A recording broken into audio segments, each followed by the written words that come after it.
Ram Ram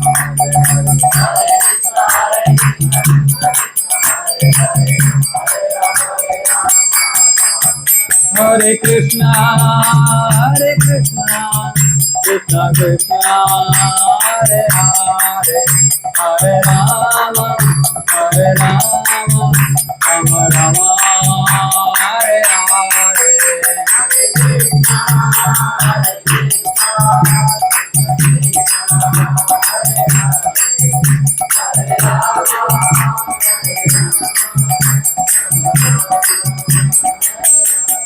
Jaya Prabhupada Jaya Prabhupada Prabhupada Jaya Prabhupada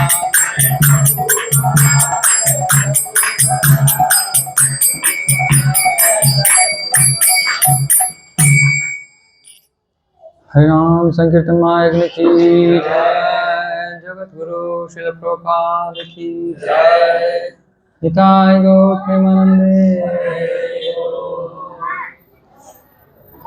Om Namo Bhagavate Vasudevaya Om Namo Bhagavate Vasudevaya Om Namo Bhagavate Vasudevaya Om Jnanatimidandhasya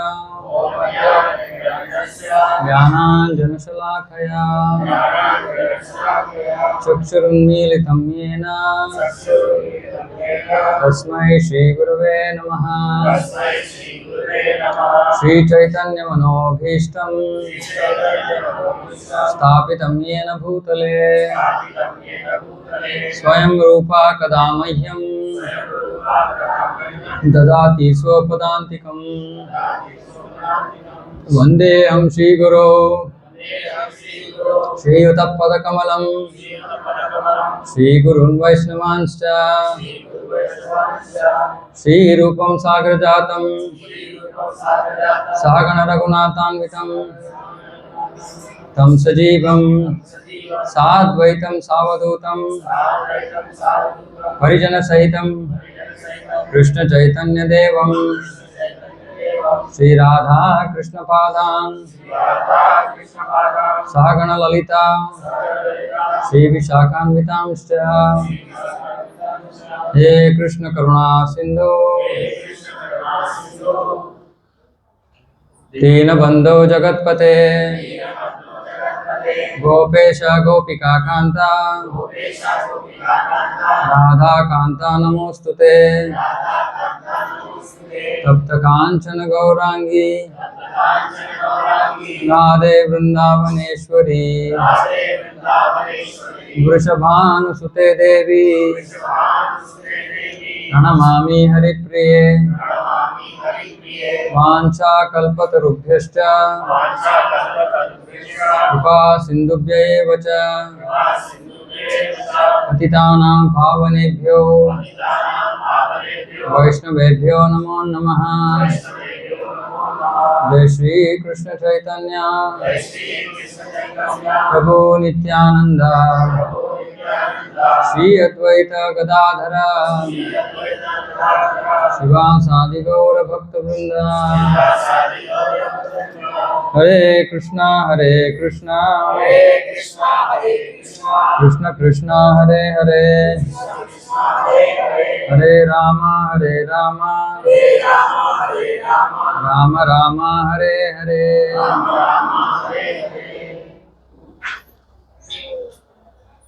Hare Krishna पिछले हफ्ते हमने इस श्लोक को पढ़ा श्लोक संख्या 14 तो इसको फिर से थोड़ा याद करेंगे कि हमने क्या सीखा। तो कृष्ण इस श्लोक में बोल रहे दैवी हेषा गुणमयी मम माया दुरत्यया मामेव ये प्रपद्यन्ते मायाम एताम तरन्ति ते। तो बोल रहे दैवी हेषा गुणमयी मम माया, अपने माया शक्ति के बारे में भगवान बोल रहे दैवी शक्ति है ये, भौतिक जगत में इसका कार्य है, लेकिन ये दैवी शक्ति है और उसका नाम है माया। दुरत्यया, दुरत्यया का मतलब है उसको, उसके ऊपर छलांग मारना या उसको पार करना। दुरत्यया, दुरत्यया का मतलब है बहुत कठिन है। लेकिन कौन जीत सकता है माया को? मामेव ये प्रपद्यन्ते, जो सिर्फ मुझ में शरणागत होता है वो माया में एताम तरन्ति ते, इस माया को जीत सकता है। तो माया है अज्ञान। तो हम सब इस भौतिक संसार में इस अज्ञान में जी रहे हैं कि मैं ये शरीर हूं, और इस शरीर के साथ संबंधित जो भी विषय है वो सब मेरे लिए बहुत प्रमुख है। तो ये अज्ञान है, ये माया है। माया का मतलब है जो सच नहीं है, वो जो सच नहीं है उसको पकड़ के हम जी रहे हैं। तो भगवान बोल रहे हैं इसको जीतना बहुत मुश्किल है। अभी तो बाहर के जो लोग हैं उनको तो पता भी नहीं है ना, कि वो शरीर नहीं है, आत्मा है, उनको पता भी नहीं। अभी जो भक्ति कर रहे हैं वो इसके बारे में श्रवण कर रहे हैं, हम भी भूल जाते हैं, है ना। जब हम इस केंद्र के बाहर जाते हैं, सत्संग हो गया, प्रसाद हो गया, फिर जो भी अभी अगर हमारे जीवन में समस्या कुछ आती है तो हम क्या सोचते हैं? शरीर के स्तर पर ही सोचते हैं। हम कभी भी ये नहीं सोचते कि मैं आत्मा हूँ। ये तो जो भौतिक जो भी कठिनाई है वो तो मेरे से कुछ संबंध ही नहीं है, क्योंकि मैं तो आत्मा हूँ। लेकिन हम उसी भौतिक शरीर के सोच में, उसी स्तर पर हम जीते हैं। तो इसलिए क्यों बहुत मुश्किल है माया को जीतना। लेकिन भगवान यहाँ हमारे लिए मार्ग दिखा रहे हैं, बोल रहे हैं मामेव ये प्रपद्यन्ते। ये बहुत बहुत महत्वपूर्ण विषय है। मामेव, सिर्फ जो मुझ में शरणागत होता है, सिर्फ मुझ में। ऐसे नहीं कि सोमवार एक, मंगलवार एक, बुधवार एक, ऐसे नहीं, कोई भी दिन हो, सिर्फ हमको आश्रय देने वाला सिर्फ एक ही है, वो कृष्ण है। जो इस मनोभाव में जी रहा है वो माया को जीत सकता है, नहीं तो नहीं।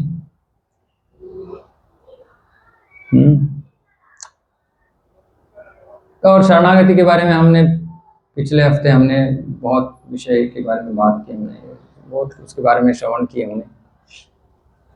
तो ये स्पष्ट है कि भौतिक संसार में माया को जो जीतना चाहते हैं जो लोग, वो कृष्ण को शरणागत हो जाते हैं, होना आवश्यक है। नहीं होंगे तो माया को जीत नहीं सकते। माया को जीत नहीं सकते का मतलब क्या है? कि हम फिर से भौतिक संसार में आएंगे, पुनरपि जन्मम पुनरपि मरणम पुनरपि जननी जठरे स्वयं। फिर कोई एक माँ के गर्भ में प्रवेश करेंगे, फिर जन्म लेंगे, फिर मरेंगे, फिर वही चेतना में जिएंगे, फिर से जन्म लेंगे। यही चल रहा है सदियों से और यही चलेगा। तो भगवान बोल रहे हैं कि इस चक्र से अगर पार होना चाहते हो, अगर मुक्ति पाना चाहते हो, तो सिर्फ मुझ में शरणागत हो जाओ। लेकिन ये बहुत कठिन है, शरणागत होना बहुत कठिन है। क्योंकि तो पहले तो विषय ये है कि हम माया में हैं, तो हमको ये शरणागति हमको ठीक नहीं लगता है, अच्छा नहीं लगता है। हमको भगवान के ऊपर इतना विश्वास नहीं है। हमने इसके बारे में श्रवण किया, अनुकूल्य से संकल्प प्रातिकूल्य से वर्जनम रक्षिष्यति इति विश्वासो। विश्वास चाहिए। जैसे कल किसी ने मुझे फोन किया था कि हम सबके बारे में सबको बोल रहे कि हम ऐसे मंदिर कर रहे हैं, थोड़ा मदद करो ऐसे वैसे। तो हम कोई एक माता जी हमको फोन किए थे, तो वो एक्चुअली बिजनेस करते हैं, व्यापारी है। तो बोल रही थी कि हम भी कर रहे हैं। क्या कर रहे हैं? वो एकादशी व्रत के टीम में है। एकादशी व्रत किस लिए हमने रखा? जिनके पास ज़्यादा पैसा नहीं है वो भी भगवान की सेवा में भाग ले और उनको भी आसान हो, इस उद्देश्य से हमने इस एकादशी व्रत को किया कि एक एकादशी पे जो 250 रुपीज़ दे सकता है वो भी भाग ले, वो भी भगवान के इस मंदिर का निर्माण में वो भगवान की कृपा पाए। ये हमारा उद्देश्य था। ऐसे नहीं कि मैं बोलता रहता हूँ जिनके पास 10,000 है वो 200 रुपये देंगे तो भगवान क्या बोलेंगे। तो ये माता जी मुझको कॉल की, मैंने सोचा ठीक है कुछ मंदिर के बारे में कुछ बोलेगी, है ना। मैं किसी के पीछे नहीं भागता, तो जो आते हैं भगवान भेजते हैं उन्हें। तो मैं सोचा ठीक है, हाँ माता जी बोली। तो उन्होंने बोला कि ठीक है हम ये कर रहे हैं, हम इस ग्रुप में हैं। ओके ठीक है, अच्छा है, कर रहे हैं। नहीं हमारा इतना ज़्यादा हम कुछ नहीं कर सकते। ऐसे ठीक है, जो आपकी शक्ति अनुसार जो आपको करना है कीजिए। ऐसे नहीं कि भगवान कोई ऐसे बोलते कि इतना ही दो उतना ही दो, नहीं आपका जितना शक्ति है उतना दो। ऐसे बोल के चुप हो गए। फिर बोल रहे प्रभु जी आपने पैम्पलेट में ये डाला कि 1 स्क्वायर फुट 5,000 रुपए है। मैंने बोला हाँ। तो अगला प्रश्न क्या पूछते हो मुझसे? तो जी 5,000 पर स्क्वायर फुट हमें लैंड मिलेगा क्या? क्योंकि उनको पता है कि कहीं भी 5,000 पर स्क्वायर फुट नहीं मिलेगा। 5,000 रुपीज पर स्क्वायर फुट आपको कहीं भी लैंड नहीं मिलेगा। तो मुझसे पूछ रहे कि आपने तो 5,000 पर स्क्वायर फुट ले लिया ना आपने, हमको भी चाहिए।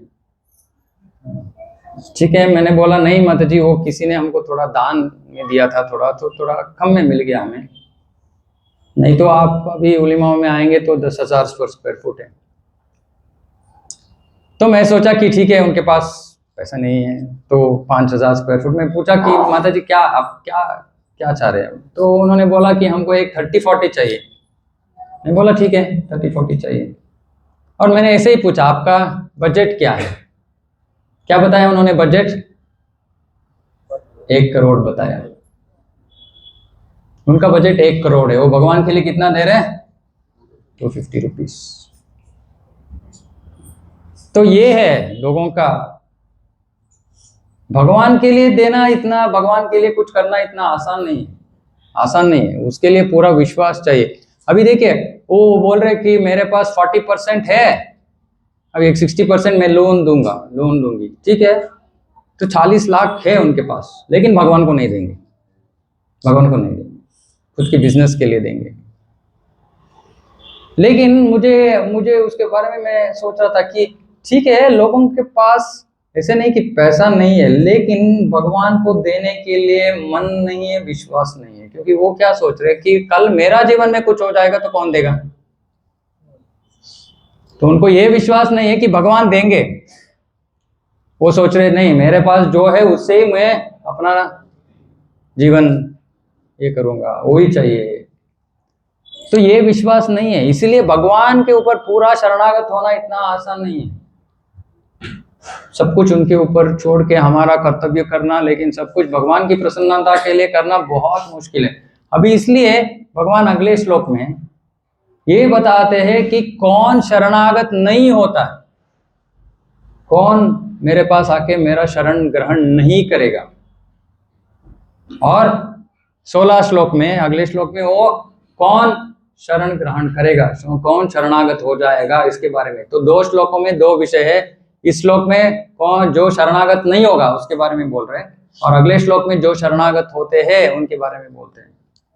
बहुत बहुत इंपॉर्टेंट श्लोक है। ठीक है, तो मैं बताता हूँ, आप रिपीट कीजिए। नमाम दुष्कृतिनो मूढ़ाः प्रपद्यन्ते नराधमाः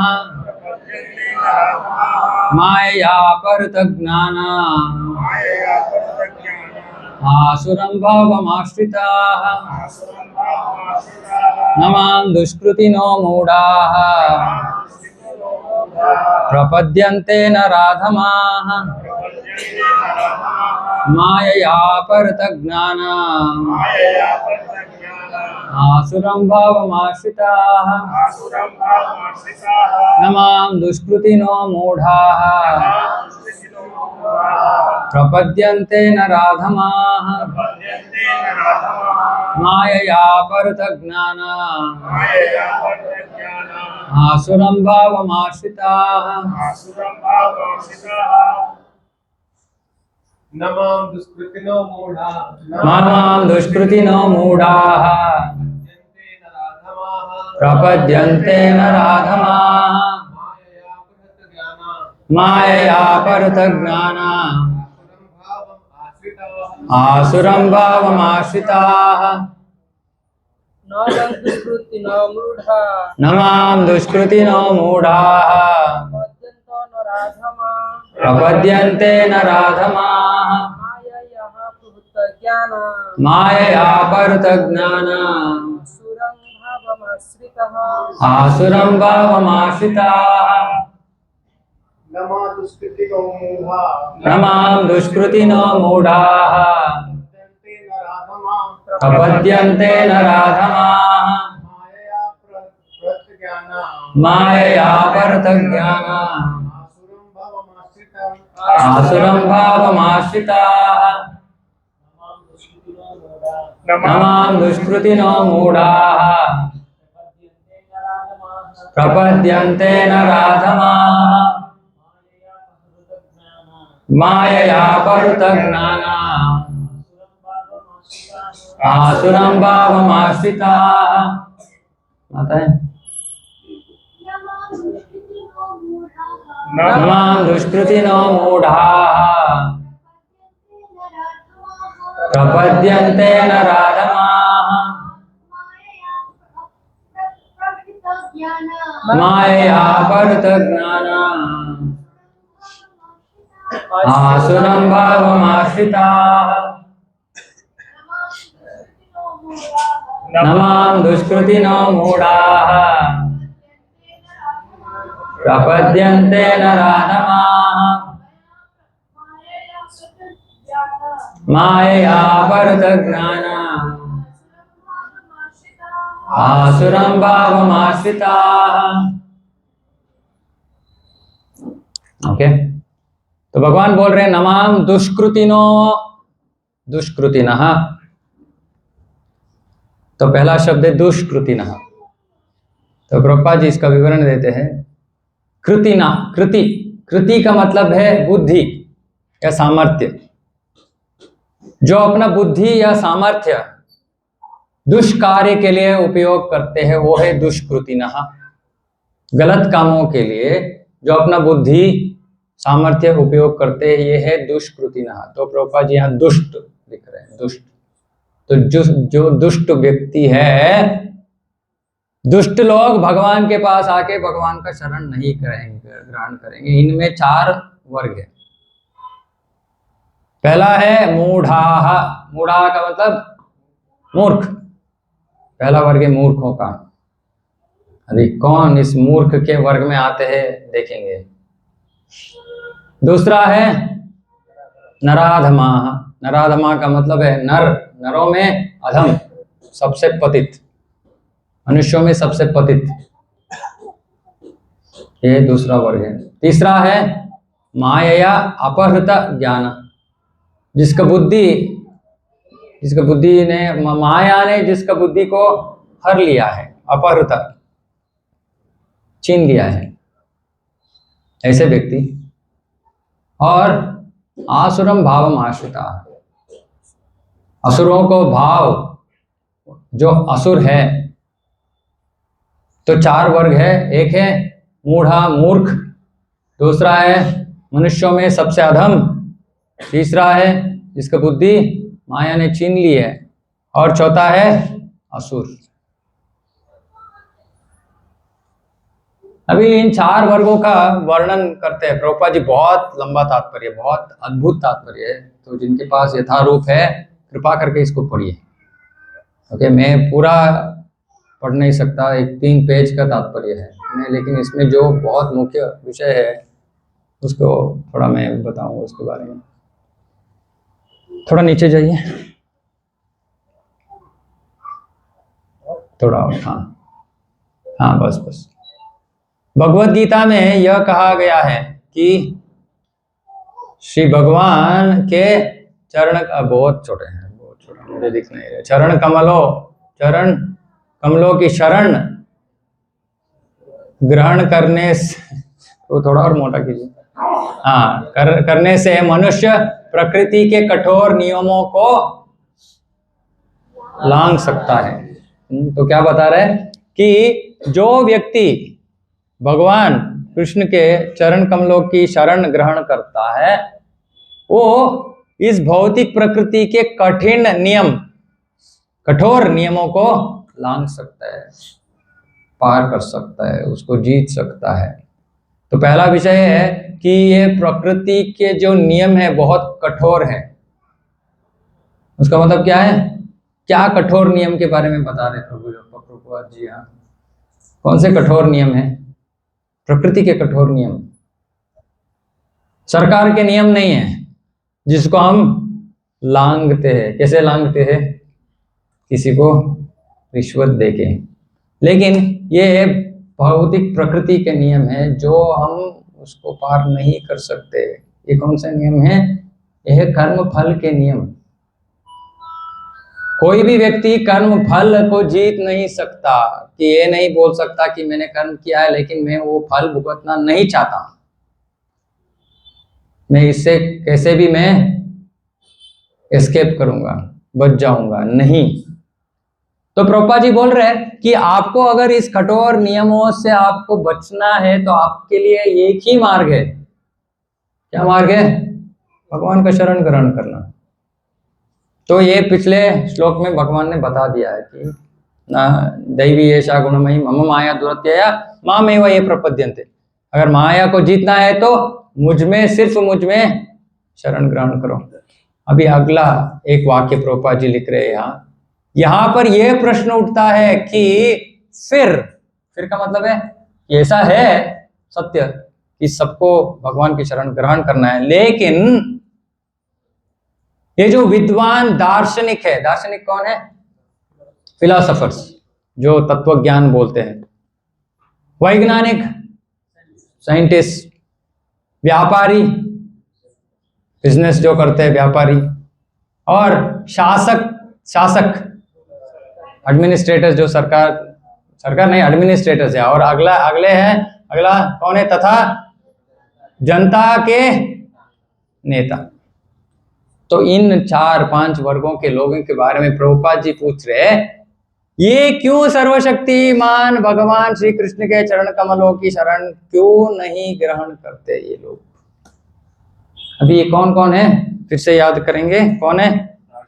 दार्शनिक, वैज्ञानिक, व्यापारी, शासक, नेता।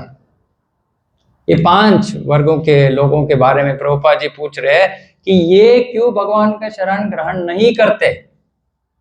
अभी इसके बारे में थोड़ा चर्चा करेंगे, क्योंकि यही हमारे समाज को चला रहे हैं ना ये लोग।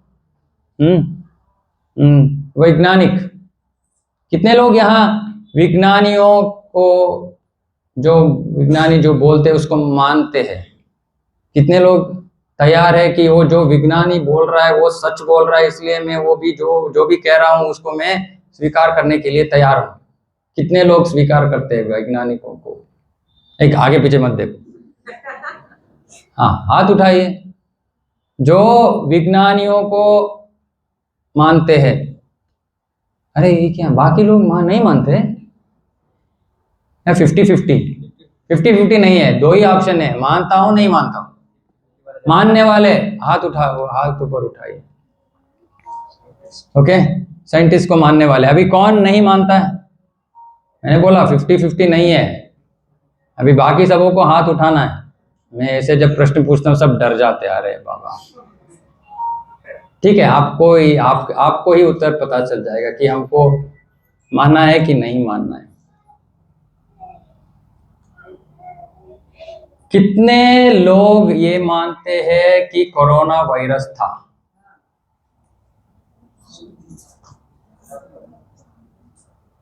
ओके, कितने लोग ये मानते हैं कि कोरोना के लिए कोई ट्रीटमेंट नहीं था? नहीं था वो, आप मान रहे तो वायरस है तो हाथ उठाइए ना। कोरोना के लिए कुछ ट्रीटमेंट नहीं था? था क्या? नहीं, नहीं था। होता तो कोई मरता नहीं, तो ट्रीटमेंट नहीं था। मानते हैं सब? हाँ कि नहीं? हाँ, ठीक है। तो हमारे घर में हम 3 लोगों को कोरोना हुआ था।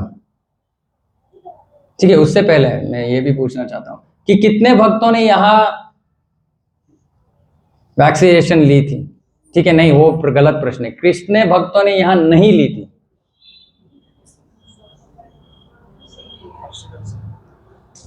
है एक ही हाथ? माता जी 2 हाथ उठा दिया। ओके ठीक है, वहां एक माता जी। क्यों लिया आपने? किसने बोला आपको लेने के लिए? सरकार ने? तो नायकों को मान लिया तो आपने, नायकों को मान लिया। जो बोल रहे हैं शासक, जो कर रहे हैं वो हमारे भलाई के लिए बोल रहे हैं कि आप वैक्सीनेशन लो। मैंने नहीं लिया, पागल था क्या मैं? हो सकता है। क्यों नहीं लिया? क्योंकि इसके बारे में थोड़ा जानकारी था मुझे कि ये कहाँ से पैदा हुआ, किसने पैदा किया और क्यों लोग इतना उछल रहे हैं। तो हमारे घर में हम तीनों को कोरोना हो गया, मैं, मेरी पत्नी और बेटी को। हमने क्या किया, नज़दीक में जो होम्योपैथी डॉक्टर है हमारा, बहुत सालों से हम उनको जानते हैं, तो उनके पास गए और मेडिसिन ली। 3 दिन में फटाफट चकाचक सब ठीक हो गया। वही जो आप सिम्टम्स लेके अस्पताल भागे लोग, वही सिम्टम्स के लिए हम सिर्फ एक होम्योपैथी मेडिसिन लेके हो गया।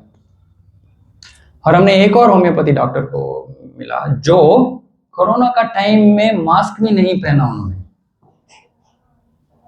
आजकल लोग आज भी पहनते हैं, क्यों नहीं पहना?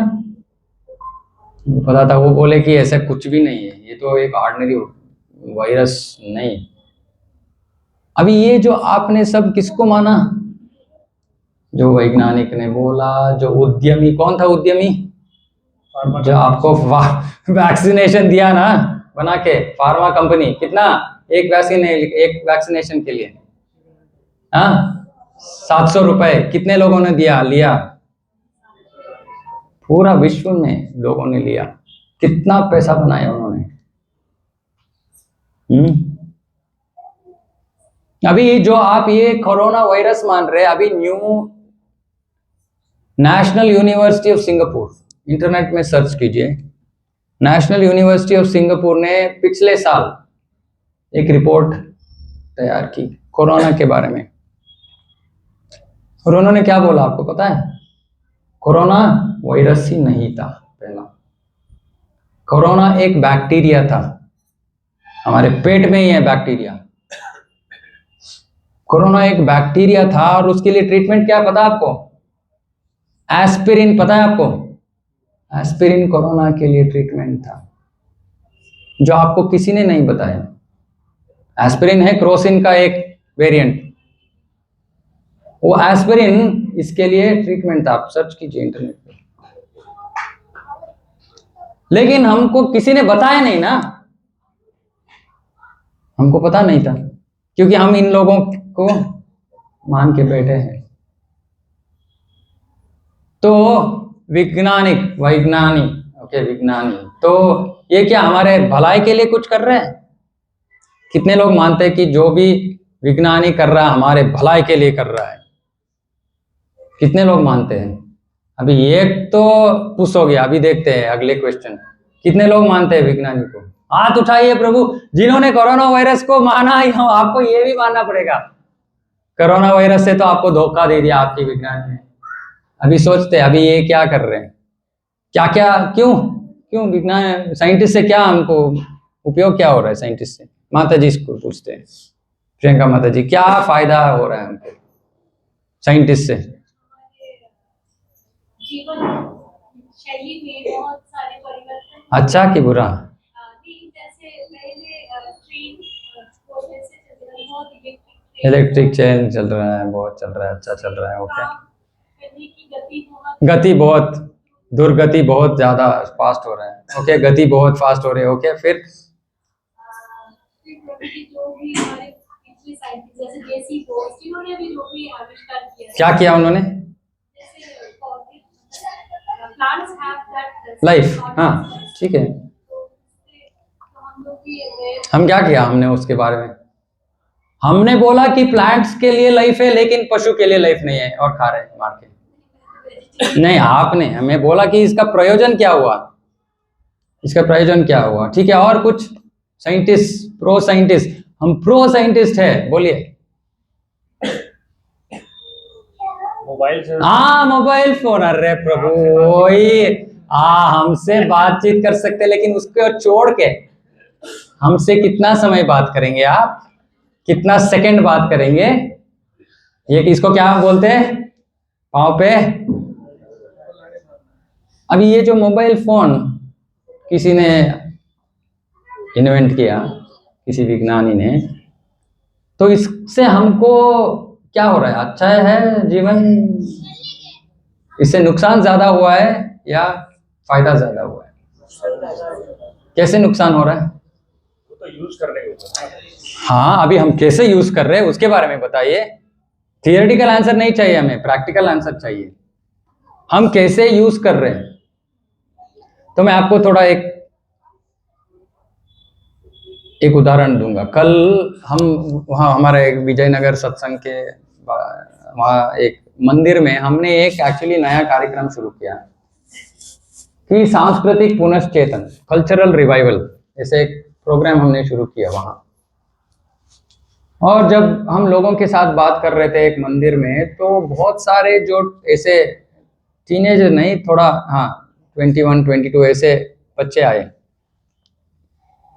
और हमको वो हमारे भक्त उनको बोल रहे थे कि देखिए अभी समाज ऐसे दुर्गति पे आ गया है, इतना मुश्किल है। तो वो बोल रहे थे हाँ बहुत, क्या खेओस को हिंदी में क्या बोलते हैं? नहीं, झगड़ा नहीं, झंझट, हाँ थोड़ा लाइक ऐसे कुछ। खेओस हिंदी में क्या बोलते हैं? खेओस, उछल पुछल, उठल पुटल, ऐसे कुछ है शब्द, ऐसे कुछ, ऐसे कि कुछ ठीक से नहीं चल रहा है, जैसे जा रहा है वैसे जा रहा है वो। फिर वो बोलते हैं कि हमारे जीवन में इतना टेंशन है। 21, 22 ईयर्स चिल्ड्रन बोल रहे हैं हमारे जीवन में बहुत टेंशन है। और फिर उन्होंने एक विषय बोला कि एक लड़का आके बोल रहा है कि हम अभी तो बहुत रील्स पर हम एडिक्ट हो गए हैं, रील्स, है ना? ऐसे ही नींद में भी ऐसा ही चलता है हाथ। हाँ, इम्पोर्टेंट है, क्या इम्पोर्टेंट है? गलत रास्ते में जाने के लिए। लेकिन वो लड़का आके पूछा हमारे भक्तों से कि ये मुझे पता है कि मैं गलत कर रहा हूं, लेकिन अपने आप को रोकने का शक्ति मेरे में नहीं है। तो वो पूछ रहा था कि क्या आप जो मार्ग जो बता रहे हैं उससे क्या मैं अपने ऊपर नियंत्रण ला सकता हूं? अभी सोचिए, ये बच्चों के मन में चल रहा है। अभी अगर ये इनके पास जाएंगे तो ये क्या करेंगे? ये विज्ञानी बोलते हैं कि अरे क्यों एंड्रॉइड यूज कर रहे हो, आईफोन यूज करो। क्यों आईफोन यूज करना है? हर साल नया फोन खरीद सकते हैं, है ना? क्योंकि पिछले जनरेशन तो गया। अभी आप 16 आईफोन 16 ले लिया, अभी 17 आ गया, 17 प्रो आ गया। मेरे सब फ्रेंड्स 17 प्रो पे है। 16 to 17 प्रो के लिए कितना देना है प्रभु? 1.5 लाख, 1.5 लाख एक फोन के लिए। ये हमारे वैज्ञानिक क्या कर रहे हैं? तो लूट रहे हैं।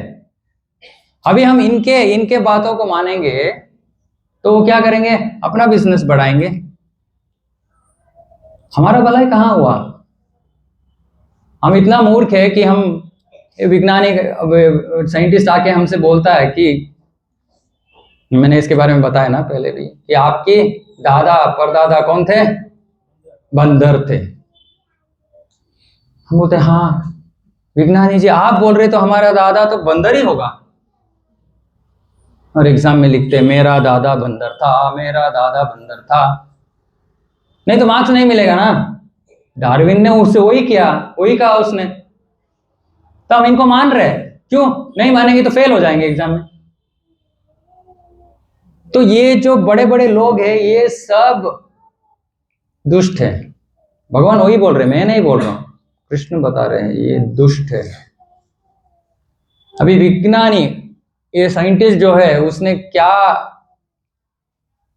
किसी ने, मैं ये प्रश्न कल किसी को पूछ रहा था तो उन्होंने बोला कि हमारा देश का रक्षण करने के लिए विज्ञान से हम अपना देश का रक्षण करेंगे। तो मैंने बोला ठीक है, आप अपना देश का रक्षण कर रहे हो, दूसरा वो क्या चुप बैठा है क्या? तो आप एटम बॉम्ब फेंकेंगे तो वो क्या करेगा, कुछ और फेंकेगा आपसे मोटा बड़ा। तो ये विज्ञान है। और कोई सुबह के क्लास में मैं पूछ रहा था, उन्होंने बोला कि मेडिसिन, औषधि, औषध नहीं थे। मैं बोला हाँ ऐसे क्या, कौन सा औषध के बारे में बात कर रहे हैं? वो इंग्लिश मेडिसिन के बारे में बात कर रहे हैं कि इंग्लिश मेडिसिन नहीं था पहले। मैं बोला ठीक है, ये इंग्लिश मेडिसिन कहाँ से आया हमारे देश में, कब से आया? ब्रिटिश के समय के बाद में, उससे पहले तो कोई बस उससे पहले क्या था भारत में? था ना, आयुर्वेद था कि नहीं? तो लोग आयुर्वेद की मेडिसिन लेते थे और उस मेडिसिन का इफेक्ट, प्रभाव यह है कि आपको अस्पताल जाने का कुछ आवश्यकता नहीं था, घर में ठीक हो जाते थे। अभी हमारा प्रो एडवांसमेंट क्या है? Corona virus. हम जाते गए, कितने सारे लोग मैंने देखा कि अस्पताल में गए, ऑक्सीजन नहीं मिला, वो आज टेंशन से ही मर गए इतने सारे लोग। उनका मन में यही डर था कि मेरा श्वास कभी रुक जाएगा। सिर्फ टेंशन से लोग मरे। किसके वजह से? इन लोगों की वजह से। इनको आंख बंद करके इनको स्वीकार मत कीजिए, ये सभी स्वार्थी है, सभी स्वार्थी है। अभी समाज का इतना दुर्गति है, ऐसे चल रहा है, लोगों को इतना, लोगों टेंशन में है, जीवन में आनंद नहीं है, बच्चे टेंशन में। मेरी बेटी एक्चुअली वो बैचलर्स ऑफ डिजाइन करती है एक कॉलेज में, वो हमारे घर से लगभग 30 किलोमीटर दूर है, यलहंका में। तो हमने बोला कि बहुत दूर है, रोज जाना आना बहुत मुश्किल है, तो हमने बोला कि आप वहीं लेडीज गर्ल्स हॉस्टल था, अच्छा हॉस्टल था, हम जाके देख के आए, अच्छा था। हमने बोला कि आप वहीं रहो, रोज क्या 2 घंटा आना 2 घंटा जाना, इतना टाइम वेस्ट, एनर्जी वेस्ट। तो फर्स्ट ईयर वहाँ रह रही थी।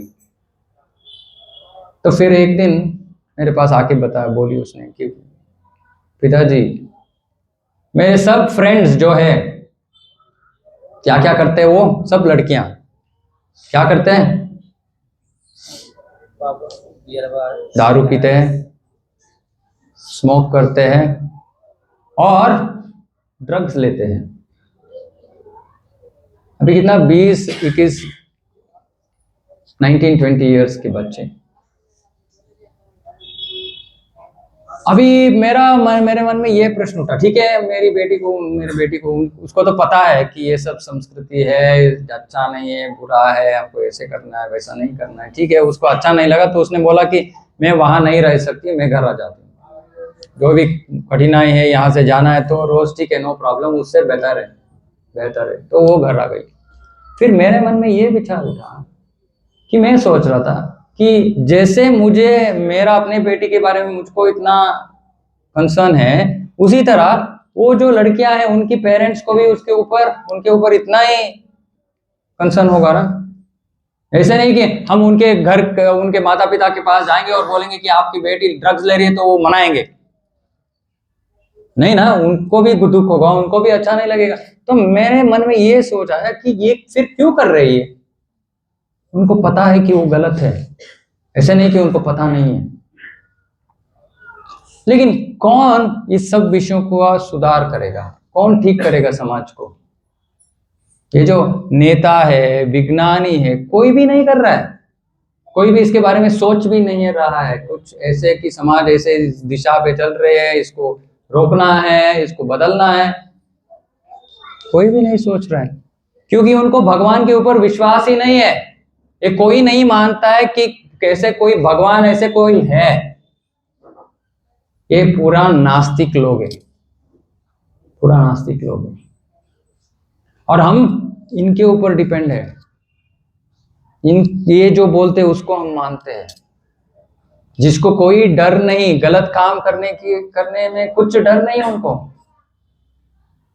तो मैं ये प्रश्न पूछ रहा था सबसे कि जो माता पिता है विशेष रूप से, उनसे ये प्रश्न कि आप कितने माता पिता को ऐसे लग रहा है कि भविष्य मेरे बच्चों के लिए भविष्य बहुत सुंदर है, कि इतना बढ़िया जगत में है हम कि कुछ प्रॉब्लम नहीं है, सब कुछ ठीक होगा, सब अच्छा होगा।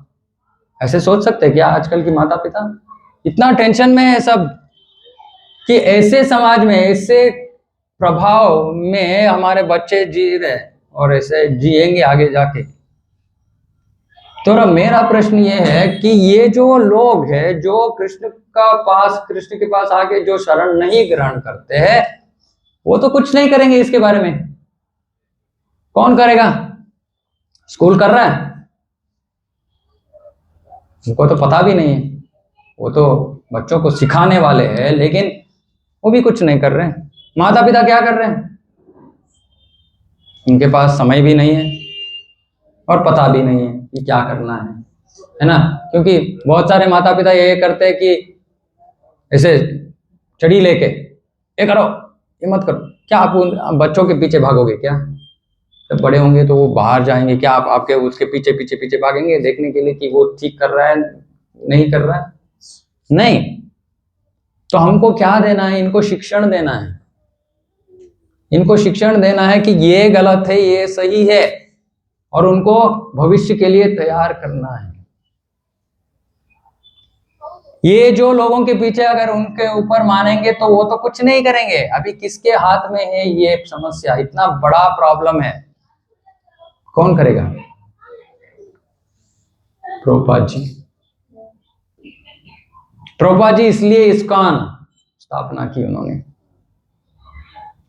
ये नेता के बारे में हम बताते हैं कि कुछ समय पहले हमको उलीमाओं में एक मंदिर बनाना था बहुत समय से। तो हम इधर उधर लोगों से पूछ रहे थे कि हमको कुछ जगह दे दो, कुछ हम करेंगे। एक व्यक्ति ने बोला मुझसे कि प्रभु जी ठीक है, लेकिन मंदिर का आवश्यकता क्या है?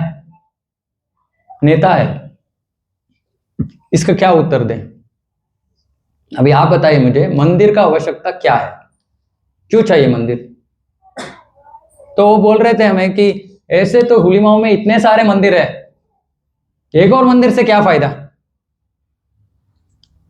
ठीक है वो जो बोल रहे हैं, क्यों चाहिए मंदिर? तो ये तो एक प्रश्न है। दूसरा है इस्कॉन क्यों चाहिए? तो मैंने उनसे बोला कि देखिए सर, समाज में इतना सारा लोग दुख में हैं, इतना सारा मुश्किलें झेल रहे लोग, क्या कर सकते हैं आप उसके लिए? उनके लिए क्या कर सकते हैं आप? कर सकते हैं, लेकिन फिर भी आप करेंगे नहीं, क्योंकि आप तो वोट के पीछे भाग रहे हैं। वोट मिलेगा तो आएंगे भीख मांगने के लिए, वोट नहीं तो कुछ नहीं करेंगे।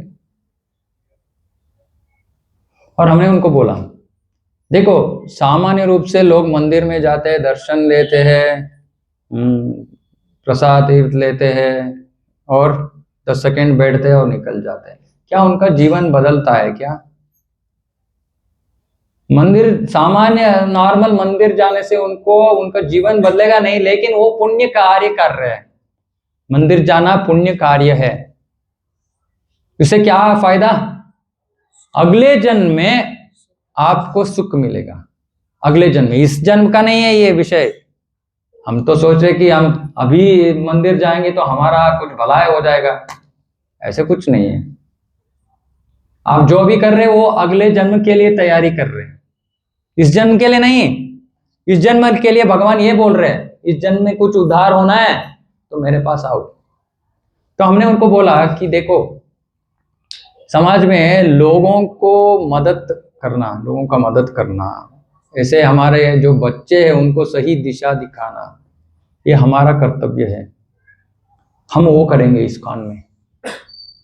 अब तो नहीं करेंगे, कोई और भी कुछ नहीं कर रहा इसके बारे में, तो इस्कॉन का मंदिर होना अत्यावश्यक है, इस्कॉन के लिए जगह देना अत्यावश्यक है। लेकिन ये सपोर्ट नहीं करते। तो ऐसे लोगों के हाथ के नीचे है, हम उनके शासन में हैं। तो ये समझना है कि इसका तात्पर्य क्या है कि ये जो दुष्ट लोग हैं, जो स्वार्थी है, जो अपने आप के लिए कर रहे हैं। अभी विज्ञानी को प्रभुपाद जी भी नहीं छोड़ते थे, मुझे भी छोड़ना अच्छा नहीं लगता उनको, इतना उन्होंने आविष्कार किया। विज्ञानी के बारे में एक और बताएंगे। कितने लोगों को पता है कि ग्लोबल वार्मिंग क्या है? ग्लोबल वार्मिंग कैसे एक्सप्लेन करेंगे प्रभु तो हिंदी में? जो हमारा भूमंडल है उसके ऊपर एक लेयर बनी है। एक लेयर है, उस लेयर को क्या बोलते हैं? ओजोन लेयर बोलते हैं। ठीक है, ये ओजोन लेयर क्यों है, क्यों बनाया, किसने बनाया? भगवान ने बनाया। सृष्टि के साथ ये ओजोन लेयर था। इसका उद्देश्य क्या था? तो जो जैसे सूरज है तो उसकी जो रोशनी है, जो तीव्रता है वो कम करती है। हाँ, उसको अल्ट्रा वायलेट बोलते हैं। वो अल्ट्रा वायलेट रेस को कट करता है, और जो रोशनी और जो हीट चाहिए, जितना हमको चाहिए, इस शरीर तो जितना ले सकता है उतना वो नीचे छोड़ता है। ये भगवान का सृष्टि है, फिल्टर करना। अभी इसका क्या हो गया, क्या हो गया इस ओजोन लेयर का? होल हो गया। किसने बनाया होल? हाँ, हमने बनाया। कैसे बनाया हमने ये होल? पॉल्यूशन करके, पेड़ काट के। और क्या किया हम? एसी करके। एसी किससे शुरू होता है? एसी पहला तो फ्रिज, फिर उसके बाद में एयर कंडीशनर, कूलिंग। बहुत गर्मी में है प्रभु, हमको एसी चाहिए। कहाँ था ये एसी पहले? भारत में था क्या? भारत में एयर सर्कुलेशन था। बहुत गर्मी है तो बाहर जाओ, पेड़ के नीचे बैठ जाओ, हो गया ठंडा। तो ये कहाँ से लेके आए हम? विदेशों से। अभी हम हर एक कार में एसी है। कितने लोग हैं जहाँ जो कार चलाते हैं जो एसी बंद करके कार चलाते हैं? कोई नहीं है, सब एसी चला के कार चलाते हैं। तो एसी से क्या हो रहा है? किसका गलती है ये? अगर उस विज्ञानी ने ऐसा कुछ एसी का आविष्कार ही किया नहीं होता तो हम अपना जीवन थोड़ा और आराम से जी सकते थे। और मेरा एक और बहुत एंटरटेनिंग एग्जाम्पल है वॉशिंग मशीन। ना, अगर आजकल कैसा हो गया कि कितना है एक वॉशिंग मशीन? एक साधारण वॉशिंग मशीन, हाँ क्या 10,000 12,000 में ये वॉशिंग मशीन मिलता है क्या? नहीं प्रभु, नहीं, सिंपल भी ऐसे मुझे नहीं लगता। 6,000 में ढूंढिए, अगर है तो हम यहाँ एक दुकान खोलेंगे अभी। वो हाथ से हमको ही चलाना पड़ेगा, वो शायद 6,000 का जो मिलेगा पता नहीं। देखिए मेरे ख्याल से तो 15,000 के कम कुछ नहीं मिलेगा। देखिए थोड़ा अमेज़न पे देखिए, जाके ढूंढिए, पता चलेगा। अभी हमने ये वॉशिंग मशीन, अभी कैसा हो गया कि हर घर में वॉशिंग मशीन होना अत्यावश्यक है। इसे खाने से ज़्यादा इम्पोर्टेंट है ये। क्यों? वॉशिंग मशीन का आवश्यकता क्या है? क्या करना? कपड़े को वॉश करने के लिए। कना भी बोल रहा है, कपड़ा वॉश करने के लिए हमको वॉशिंग मशीन चाहिए। पहले क्या करते थे लोग?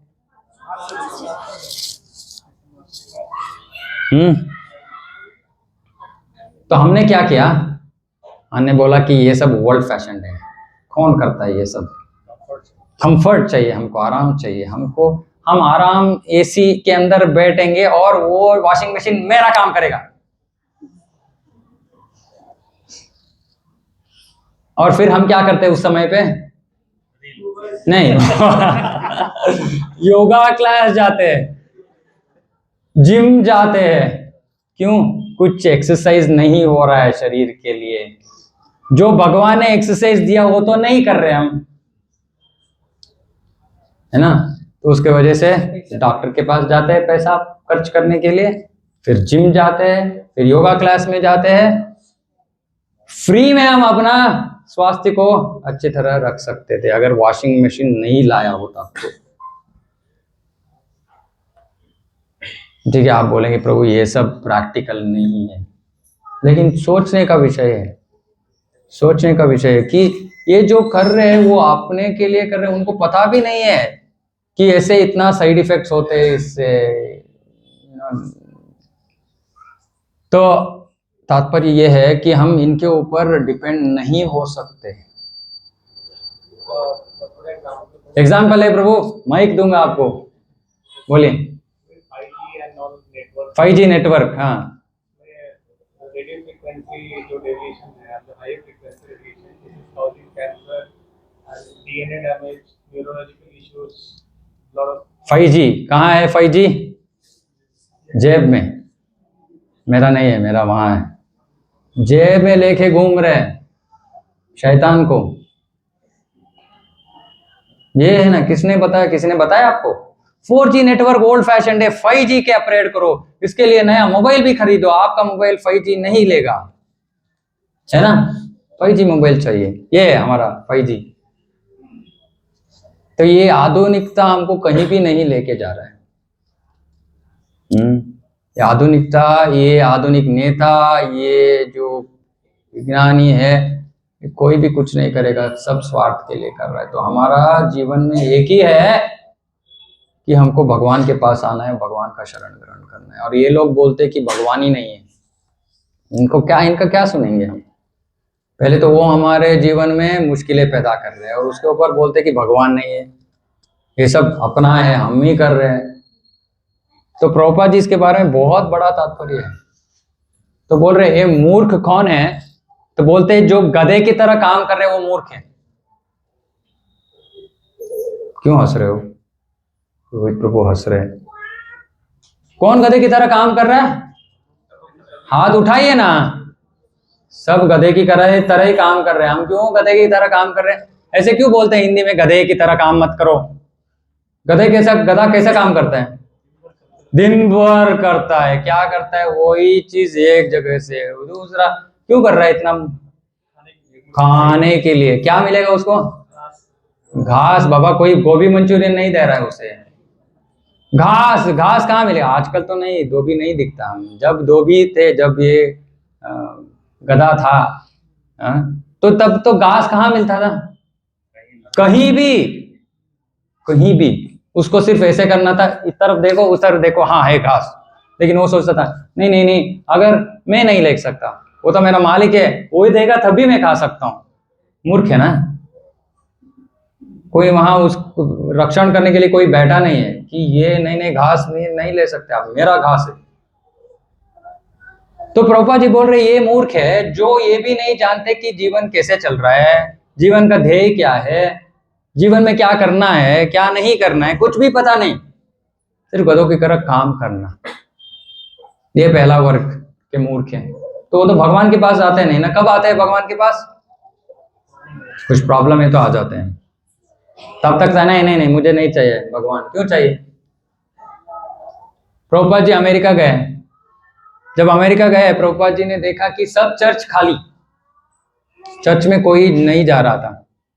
तो प्रभुपाद जी लिखते हैं, भागवत के पहले स्कंद, पहले अध्याय, पहला श्लोक का तात्पर्य में लिखते हैं, जब आप घर में कुछ पूजा करते हैं, आप कोई पंडित को बुलाते हैं, तो एक श्लोक बोलते हैं जो आप कर रहे हैं उसके लिए बोलते हैं कि धर्म अर्थ काम मोक्ष चतुर्विध फल पुरुषार्थ सिद्ध्यर्थम। इसका मतलब है ये जो 4 विषय है, धर्म अर्थ काम मोक्ष, ये पाने के लिए हम पूजा कर रहे हैं। ओके, तो शास्त्र में बताते हैं कि धर्म का उद्देश्य क्या है, लोग धर्म क्यों करते हैं? अर्थ पाने के लिए है। तो हम मंदिर क्यों जाते हैं? मांगने के लिए। तो धर्म कर रहे किस लिए? अर्थ कमाने के लिए। जब अर्थ मिल गया, पैसा मिल गया, तो क्या करते हैं? काम, अपनी इच्छाएं पूरा करना। तो प्रभुपाद जी बोल रहे हैं कि जिसका पेट भरा हुआ है, जिसका पेट भरा हुआ है, इसका मतलब है उसके जीवन में सब कुछ है। तो अमेरिका ऐसे स्थिति में था ना कि लोगों के पास, सबके पास पैसा है। अगर किसी के पास पैसा नहीं है तो सरकार है जो उसको खिलाता है, बिठा के खिलाता है। जो कमा रहा है वो टैक्स उसके लिए, वो सोशल सिक्योरिटी है, टैक्स है। तो लोगों के जीवन में कुछ टेंशन ही नहीं है, काम है तो करो, नहीं है तो सरकार है। तो प्रभुपाद जी बोले कि ऐसे स्थिति में भगवान के पास कौन आएगा? आपको जो चाहिए सब कुछ मिल रहा है, सब कुछ आपके पास है, तो भगवान के पास कौन आएगा? कोई नहीं आएगा। हम भारत में है तो हम तिरुपति जाते हैं ना, बड़ा बिजनेस डील करना है तो तिरुपति जाते हैं, छोटा बिजनेस डील है तो यहीं जाके आ जाते हैं। भगवान मुझे बहुत बड़ा कुछ चाहिए तो तिरुपति जाके हुंडी में पैसे डाल के गोविंदा गोविंदा बोल के वापस आते हैं। क्यों? मेरा लिस्ट मैंने भेज दिया आपको, आप प्लीज उसको ठीक कर दीजिए, सब दे दीजिए। इसीलिए लोग मंदिर जाते हैं। कोई है यहाँ जो मंदिर जाता है और कुछ मांगता नहीं?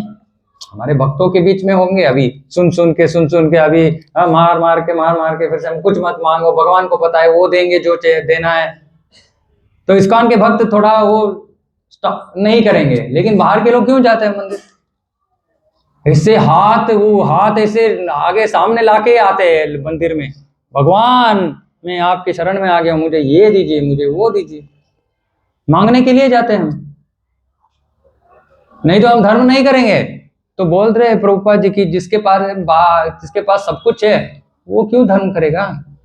उसके पास पैसा है, वो इंद्रिय भोग कर रहे हैं, हो गया। मोक्ष के बारे में तो किसी को कुछ पता भी नहीं है। तो ये है आर्थिक प्रगति का लाभ, जो हम भगवान को भूल जाएंगे।